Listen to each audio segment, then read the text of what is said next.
Hello good morning everyone. Madhya Pradesh की daily current affairs में आज बात करेंगे 3 दिसंबर के सारे महत्वपूर्ण करंट अफेयर्स के बारे में। कल 2 प्रश्न हमने पूछे थे कि शाहजहां के बड़े लड़के दारा शिकोह जिसका नाम था, ने अपने भाई औरंगजेब के साथ लड़ाई में पराजित हो निम्नलिखित में से किस किले में आश्रय लिया था। तो ये रायसेन का किला था। दूसरा प्रश्न है बांधवगढ़ का किला कहाँ है। ठीक है, तो इसमें देखिए थोड़ा सा घुमा फिरा के इसको थोड़ा सा दिया गया है। तो ये कटनी बिलासपुर रेल मार्ग पर है।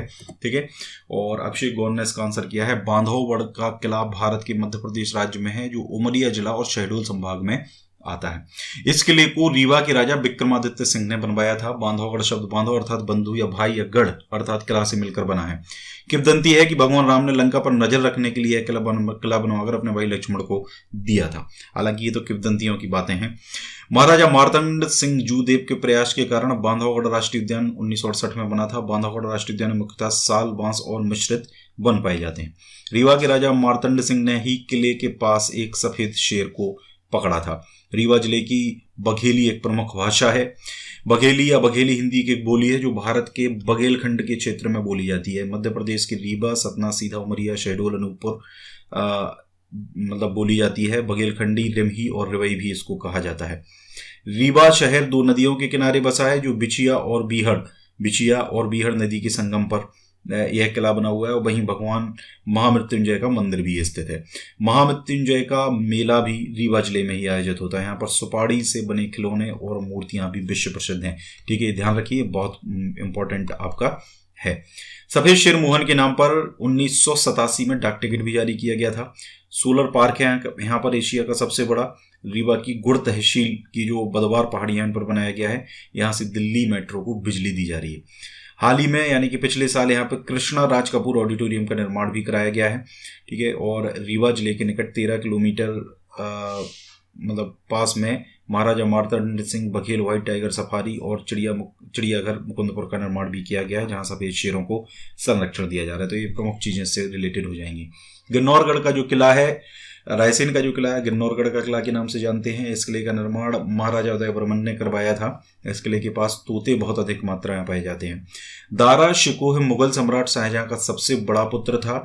इतिहास में दारा शिकोह को एक उदार मुस्लिम के रूप में वर्णित किया गया है, जिसने हिंदू और इस्लामी परंपराओं के बीच समानताएं खोजने का प्रयास किया। ठीक है, और Dara Shikoh the man who would be king किताब अविक चंदा के द्वारा लिखी गई है। हाल ही में संस्कृति मंत्रालय ने मुगल राजकुमार दारा शिकोह की कब्र का पता लगाने के लिए भारतीय पुरातत्व सर्वेक्षण का 7 सदस्यीय पैनल भी गठित किया है। अभी कुछ दिनों पहले ही बात है। देखिए, एक चीज मैं आपको बता दूं, हम ये जो प्रश्न यहाँ पर पूछते हैं, उस प्रश्न को जो पूछने का उद्देश्य है वो आजकल पूरा नहीं हो पा रहा है। ठीक है, मैं काफी दिन से ये चीज नोटिस कर रहा हूँ। मैंने आपको पहले भी कहा है, 2 चीजें हैं। एक तो चीज है कि आपको मैंने पूछा है कि भाई ये प्रश्न है, इस प्रश्न का जवाब ऐसे देना है, तो आप उसको कम से कम शब्दों में ज्यादा से ज्यादा इंफॉर्मेशन देने की कोशिश करें, ताकि आपकी मेंस के हिसाब से आप राइटिंग कर सकें और आपके थ्रू बहुत सारे लोग इसको सीख सकें। दूसरी चीज, मैं डिटेल के लिए बोलता हूं, तो जैसे फॉर एग्जांपल रीवा आया है, तो रीवा जिले से संबंधित जो भी फैक्ट्स हैं वो फैक्ट्स आप यहाँ पर इंक्लूड कर सकते हैं। ठीक है, तो इस तरीके से इसको लिखें कि पहले 3 से 5 लाइन में आप इसका आंसर लिखें। उसके बाद फिर उस जिले से संबंधित जानकारी के लिए इस तरीके से हेडिंग बना के लिख सकते हैं, रीवा जिले से संबंधित अन्य जानकारी। ठीक है, तो इस तरीके से हेडिंग बना के इसको आप देने की कोशिश करें, तो वो जितना अच्छा आप उसको लिखोगे उतना अच्छा आपको मेंस की आपकी प्रिपरेशन होगी, आपकी तैयारी होगी। आज के लिए आपके प्रश्न है, जहांगीर ने अपने विश्राम के लिए एक सुंदर महल मध्य प्रदेश में बनवाया था, वह कहाँ स्थित है। दूसरा जो प्रश्न है, वह कौन सा क्षेत्र है जहां गौड़ आदिवासी रहते हैं। इन 2 प्रश्नों का जवाब आपको कमेंट करके बताना है। हमारा देखिए प्रीमियम कंटेंट अगर लेना चाहते हैं तो ये मैगजीन अगस्त तक आ गया है। सितंबर का मैं काम कर रहा हूँ, जल्दी आपको मिल जाएगा। इसके अलावा 2500 MCQs जो है हमारे, वो भी आप ले सकते हैं। इससे आपके एज इट इज बहुत सारे प्रश्न एग्जाम मिल जाएंगे। 6 मंथ का एडिशन भी हमारा अवेलेबल है करंट अफेयर्स का, और इसके अलावा अगर आप मंथली भी लेना चाहें तो आप इसको मंथली भी ले सकते हैं। इसके अलावा ये कुछ और नोट्स हैं जो आप चाहें तो इनको ले सकते हैं। स्टार्ट करते हैं। पहला प्रश्न है, मध्य प्रदेश गृह निर्माण एवं अधोसंरचना विकास मंडल के अध्यक्ष कौन बनाए गए। तो अभी हाल ही में मध्य प्रदेश के जो नगरीय आवास मंत्री हैं भूपेंद्र सिंह, उनको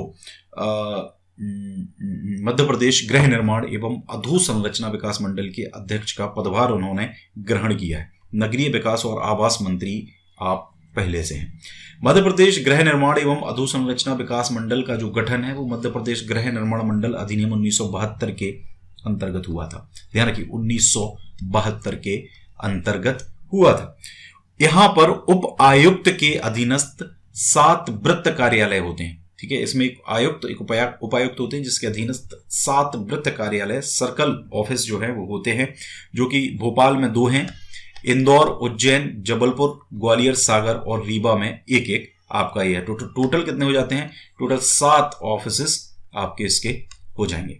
इस मंडल का उद्देश्य समाज के सभी वर्गों के लिए अधोसंरचना विकास और आवास, कॉलोनी और वाणिज्यिक परिसरों, शाला भवनों का निर्माण। राज्य मंत्री की बात करें तो नगरीय विकास एवं आवास राज्य मंत्री हैं ओपीएस भदौरिया मध्य प्रदेश में। अगला प्रश्न है, प्रदेश में पर्यटकों की होम स्टे के प्रति बढ़ती रुचि को देखते हुए पर्यटन विभाग द्वारा कितनी नवीन योजनाओं को लागू किया गया? तो इसका आंसर है 3। टोटल 3 नवीन योजनाओं को लागू किया गया है कोरोना के कारण बदले वातावरण में पर्यटकों की होम स्टे के प्रति बढ़ती रुचि को देखते हुए। ठीक है, हालांकि इन योजनाओं के बारे में हम पहले भी डिस्कस कर चुके हैं। ये हैं बेड एंड ब्रेकफास्ट योजना, फार्म स्टे योजना और ग्राम स्टे योजना। 3 प्रमुख योजनाएं हैं, इनको लागू किया गया। हम पहले भी इनके बारे में डिटेल में डिस्कस कर चुके हैं, इसलिए मैं आपको यहाँ पर नहीं बता रहा हूँ। इसके साथ साथ इन योजनाओं को लागू करके स्थानीय स्तर पर रोजगार के नए अवसर भी सृजित किए गए हैं। मध्य प्रदेश के प्रमुख पर्यटन स्थलों की बात करें तो खजुराहो, जबलपुर, पन्ना, यहाँ पर कार्यशालाएं भी आयोजित की जा चुकी हैं। अब बहुत सारी नई नई चीजें चल रही है, जैसे एक इंतजार आपका अभियान आपका चल रहा है जो पर्यटन विभाग के द्वारा चलाया गया है। अगला प्रश्न है, हाल ही में भोपाल स्थित किस संस्थान में इंक्यूबेशन सेंटर की शुरुआत की गई है?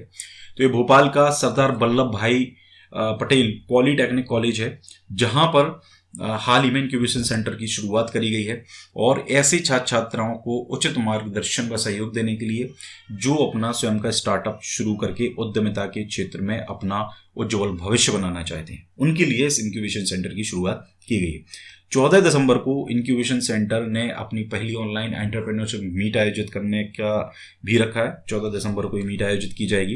वैसे प्रदेश भर के कई भावी उद्यमियों के भाग लेने की संभावना भी है। हाल ही में सरदार वल्लभ भाई पटेल पॉलीटेक्निक कॉलेज और द कबाड़ीवाला, जो कि वेस्ट मैनेजमेंट के क्षेत्र में एक अग्रणी स्टार्टअप है, इसके साथ एमओयू पर भी हस्ताक्षर किए गए। ध्यान रखिए, द कबाड़ीवाला और सरदार वल्लभ भाई पटेल पॉलीटेक्निक कॉलेज के बीच में एमओयू साइन किया गया।